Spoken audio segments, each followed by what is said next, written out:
Brian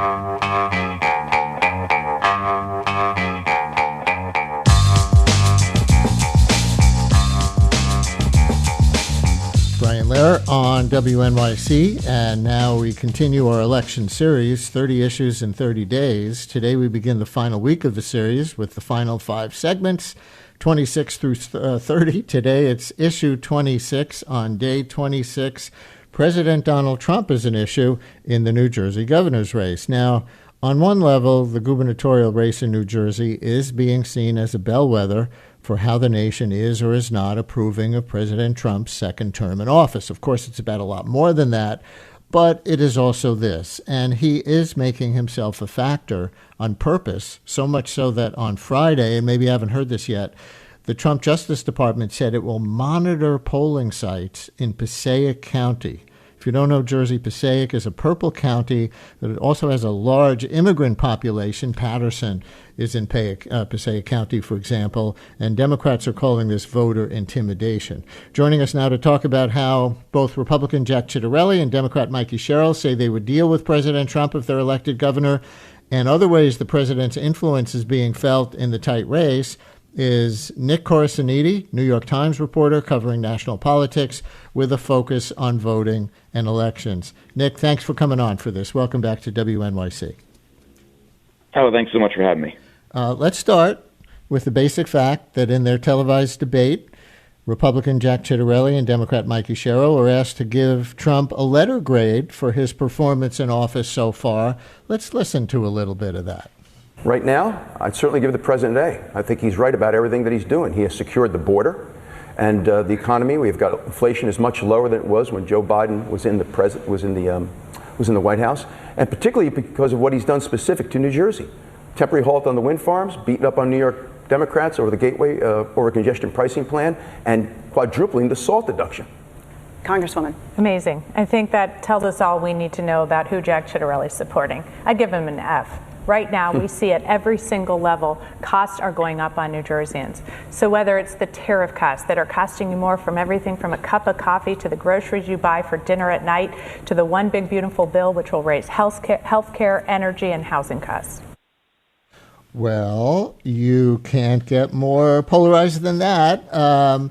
Nick, do you want to do any political analysis? I know you more cover elections and the voting process, but what do you think the relevance is for voters for governor of that A and that F since Trump is not on the ballot? Well, as with all things in the Trump era, the president looms over all politics, right? So it's unsurprising to see such a divergence there as Democrats have, stuck to a very anti-Trump messaging ever since his re-election or election in 2024. And he still holds a very strong sway over the party. But I think there's like a little bit more nuance than, what was said in that debate in those kind of very short clips. Sherrill has made, being an anti-Trump candidate kind of her central message. She runs a lot on her biography, which is, a Navy pilot, former federal prosecutor, mother, and dealing with everything that comes with that in a state like New Jersey under Trump. And a lot of her message has been about countering him. And Ciattarelli has kind of, tried to walk a delicate line where he's very much, supportive of the president, but also knows New Jersey is a blue state. Even if Trump came within 6 points in 2024, he still lost by 6 points, which was 250,000 votes, which is not a delta you can make up in a governor's election. So he's tried to say, give the president an A, but he still doesn't make him at all a central part of his stump speech. When he's out on the campaign trail, it's about affordability. It's about immigration. He'll borrow Trumpian phrases like lambasting sanctuary cities, but he never mentions, I'm going to stand with Trump on sanctuary cities. He just says, I'm going to be against them. So he clearly knows that Trump is not especially popular, or at least not like a one-to-one winning message in New Jersey. So he has to keep the base energized by talking about those policies and, maybe saying he gets an A on the debate, but then also in his normal pitch to voters, kind of make it more about himself and New Jersey. And listeners, New Jersey listeners in particular. Any questions or comments or stories about Trump as a factor in the New Jersey gubernatorial race? What you think would be different for the state, whether you're for Sherrill or Ciattarelli or undecided? What would be different for the state if one or the other is elected with respect to Trump's national policies and how they would affect New Jersey further? 212-433-WNYC, 212-433-9692 in our 30 Issues in 30 Days segment. One Trump-related issue is, of course, immigration enforcement. Ciattarelli said that he would repeal a state policy that limits the amount of voluntary assistance that local law enforcement officers can provide to federal authorities enforcing civil immigration laws. That is, the current law limits local law enforcement cooperation with immigration enforcement. So let's take let's listen to about a minute of the exchange on this during the gubernatorial debate. I think it's my role as governor to keep the state safe, and we'll do that on day one by not having sanctuary cities in our state, nor will we be a sanctuary state. I've been very, very transparent about that. I think that only encourages illegal immigration, and it does restrict our local police in certain ways. And if a local mayor and police chief want to work in partnership with a federal agency to keep their community safe, I think they should be allowed to do so. Having said that, anyone who came here from a history of criminality, came here illegally, came from a history of criminality in their country of origin, has to go back. Anyone who came here illegally and has committed crime or has scammed our government assistance program since coming here has to go back. I believe that everyone else should be put on a pathway to recognition. This has always been my position. And so a pathway to recognition means some form of government-issued ID, so we don't have people living in the shadows or working under a falsified Social Security number, which isn't fair to those who do that. That's not really a real thing. That doesn't confer any status to anyone. So that's why, standing up here, I'm incredibly concerned about public safety. I'm a former federal prosecutor. I'm the only person on the stage who's prosecuted a violent criminal who was then deported. So I care deeply about that. But I've always been for comprehensive immigration reform.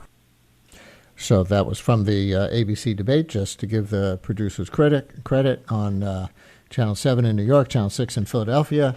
The other week, Nick from the New York Times, New Jersey is not officially a sanctuary state, but it has enacted policies like the Immigrant Trust Directive, that's what it's called, the Immigrant Trust Directive, that does restrict state and local police cooperation with federal immigration enforcement. Can you explain it a little bit more for our listeners so they know what that exchange was actually about? I'll be perfectly honest, this isn't 100% within, kind of normally what I cover with regards to, national politics. But I think that there's like a very important part of the immigration argument that's playing out in the New Jersey election. And it's what Trump and Republicans have been doing, for years. And that's tethering immigration issues to public safety issues.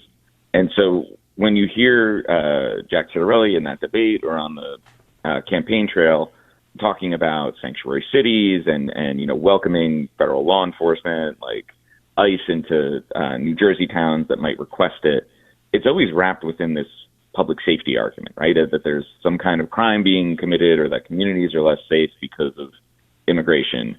And it's a message that I think is kind of finding a way to voters in New Jersey in a way that it might not in other states, because New Jersey is an extremely diverse state with a large immigration population. And they certainly have seen this and know kind of what the issues are in their local communities. And it becomes very much a base play, right? So you see Republicans attach themselves to exactly what Ciattarelli is saying. And then when Mikie Sherrill is saying, I want comprehensive immigration reform, it's what Democrats have always said, yet haven't been able to get done at the federal level. So it's this kind of continued, almost like it's a stalemate that we've seen. I mean, we could go back to 2013. You could replay those quotes about comprehensive immigration reform and then pass the recognition on the Republican side, right? Like, we've heard this for a dozen years, if not longer. And it's just been more entrenched on either side. But what's changing it this time, or at least what the Republicans are trying to do, is make it about public safety. Let's go on to another issue. The Trump administration announced on X earlier this month that it would be suspending $18 billion in funding for New York City infrastructure projects, but that includes the Gateway Tunnel project, which is a New Jersey priority, 2 new rail tunnels under the Hudson River connecting the city to Jersey. It's got a lot of bipartisan support. And Ciattarelli said he opposes the termination of the project, but argues he would be better positioned to get it revived because he would work with Trump, not just take a stance of fighting him, like Sherrill is articulating.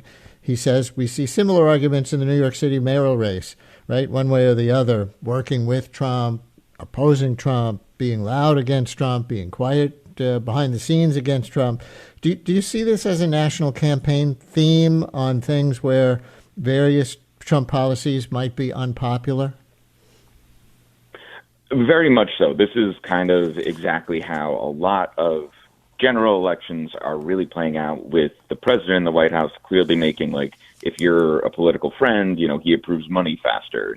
He has taken to social media so many times to announce all of these, projects being approved or funds being sent to red states. And he rarely ever mentions, I'm sending it to this governor or anyone who's insulted him.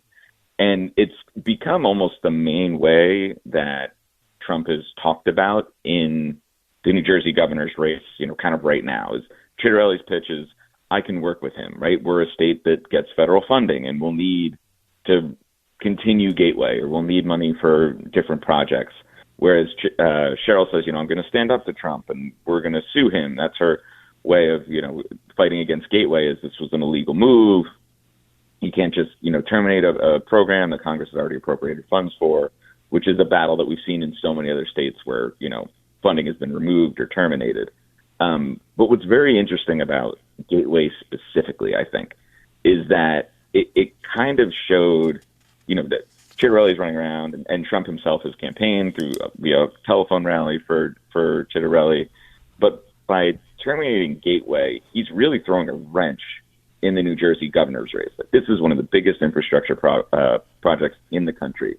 It is so critical to New Jersey's economy, to the national economy, and to terminate it is just going to enrage so many New Jersey voters who may even be Trump supporters. There are plenty of Trump supporters even in blue areas in the northern part of the state, and it puts Ciattarelli in an almost impossible position. He can't be against it, but he also doesn't want to be seen as contradicting or saying, I'm going to go fight the president. So he has to take that, well, I can work better with him to get this done, versus Sherrill's position of, I will sue it to get it done. And I think that's kind of, where the Democrats and Republicans are across the country. There's so much of the Democratic base that wants to see a fight, lawsuits, kind of stand-up rhetoric, protests, energy that they feel like has been lacking, at least in Congress and in the initial months of the Trump administration. And then Republicans saying this is great and this is just what we need to do to adjust for it. Let me just get 2 callers in here, one kind of on each side of this, I guess more for or against what Trump's impact on New Jersey would be if Ciattarelli or if Sherrill are elected. We'll start with Hank in Ocean Grove. Hank, you're on WNYC. Hello. Yes, good morning. There's an old African saying, when the elephants fight, it's the grass that gets smothered. And it's kind of silly to go ahead and start trying to challenge the federal government when you don't have to. The New Jersey governor has enough to do without fighting with the feds on this, and better to go ahead and try to play the role of neutral professional than to say, I'm going to take him on as if you're some kind of schoolyard fighter and thinking you're going to win. This will get tied up in the courts, and it will be New Jerseyans who suffer. These are issues that need to be managed professionally and neutrally, and you don't have to be on Trump's side necessarily to work with the federal government. And I think Ciattarelli is probably taking a wise position on this, not getting too entangled with Trump, but saying we can go ahead and try to negotiate this out. We want the Gateway project. Let's go ahead and see what we can talk about, rather than saying, I'm going to take you to court. It's nonsensical. Hank, thank you very much. By contrast, I think, Mike in Trenton, you're on WNYC. Hi, Mike. Oh, hi, Brian. Hey, this is a good topic, and I think you started with, the Trump impact on the New Jersey election. I'm a registered Democrat, but very much an independent-minded voter. Trump is almost the issue for me on the balance. I think Jack Ciattarelli is actually a better candidate. I think he would make for a better governor, but I struggle mightily with his embrace of Trump, and I am sort of almost selfishly or maybe foolishly, naively of the view that a win for Trump is a loss for the country here. And it's tough. I'm not fully decided, honestly, and I think Hank makes a very compelling point about working. But I can't. I'm not sure I can bring myself to vote for Jack based upon his embrace of Donald Trump and his failure to call out Trump's refusal to accept the results of the last election. So, and there's many others, but those are probably my big issues. Mike, thank you very much. Interesting contrast there. And Nick, before you go, I want to ask you about the latest news from over the weekend. Your New York Times colleagues reported on this idea of the Trump Justice Department monitoring the election in Passaic County, which they said they're going to do. And the article notes that it includes immigrant-rich areas. Passaic County does. Patterson has a Palestinian population, for example, that's been in the news for other reasons because of the resonance of what's going on in the Middle East, but generally an immigrant-rich area, and with the way immigration is an issue in this race. But the article says, voter fraud is exceedingly rare, but Mr. Trump and other Republicans have since claimed it is rampant, particularly voting by mail, which is how most Californians vote. They're monitoring California elections, too, in this announcement. Democrats have called the argument a ruse for voter suppression. I'm just curious what you know about this or how you think people should understand this, since you cover elections nationally. What form will the monitoring take, and could it result in voter intimidation and lower Democratic turnout? Right. So I think to step back really quick, the Justice Department for decades has sent monitors to states to, ensure compliance with federal voting rights laws. Even in 2022 midterms, for example, the Justice Department sent monitors to 24 states. And what they were doing then is, making sure that there was no voter intimidation, there was no voter suppression. They were looking for any violations of the Voting Rights Act or other federal laws that protect voters to make sure no one is disenfranchised or intimidated or no vote suppression campaigns are successful. That's what the Justice Department has always done. This Justice Department is very different. As soon as Trump came into power and was inaugurated, they dropped almost all of their litigation about gerrymandering, voting rights cases, and they pivoted to become this department that is hunting for the very rare voter fraud in the United States. So this is the first time we're seeing the Justice Department take up what is a normal process in the past of, monitoring certain jurisdictions with a different mindset, right? They're no longer necessarily looking to make sure that, I guess we don't know that, but they haven't taken positions of protecting the Voting Rights Act so much as they've been looking for fraud and abuse of voter rolls and things like that. What it'll look like, or at least what it has looked like in the past, I don't think we can say anything for certain anymore, is that these are lawyers within the Department's Civil Rights Division in D.C. or within the U.S. Attorney's Office. They are not law enforcement. They do not look like law enforcement. And they only have the same kind of level of access as any member of the public would do in monitoring these jurisdictions. Now, they can try and negotiate better access. I know in some of these areas they're trying to be able to see the vote counting or the mail ballot transfer. The Attorney General Plakin has kind of said, we're not necessarily going to be giving them any special access. We don't exactly trust their motives here. But this is going to be, I think, a bit of an unknown in a way that it never has been before. The Justice Department, when going into jurisdictions in the past, has had a very clear historical mandate that they had operated under for decades. And with this change in the Trump administration and under Attorney General Bondi, it might look different. We just really don't know yet. Yeah. My understanding from the article is that this announcement about monitoring came in response to a request from local Republican officials who want them specifically to monitor the mail-in votes. I'm just curious if you know anything about that. We have 30 seconds, then we're out of time, or how they would do that. I guess it's unclear exactly how they would do that, and it will vary between New York and California and New Jersey, as they have very different voting laws. Republicans under President Trump have been very obsessed with mail-in voting. The president has said he wants to end the practice, which he has no authority to do. But again, we're in this kind of uncharted territory of how the Justice Department is behaving across the government, and so this will be a kind of new test of that. Whether they're in counting centers, whether they're standing near drop boxes with video cameras, whether they're checking on the post office, we just don't really know yet. Nick Corasaniti, New York Times reporter covering national politics with a focus on voting and elections, with our issue 26 in our 30 Issues in 30 Days election series, President Trump as an issue in the New Jersey gubernatorial race. Nick, thank you so much. Oh, thanks for having me.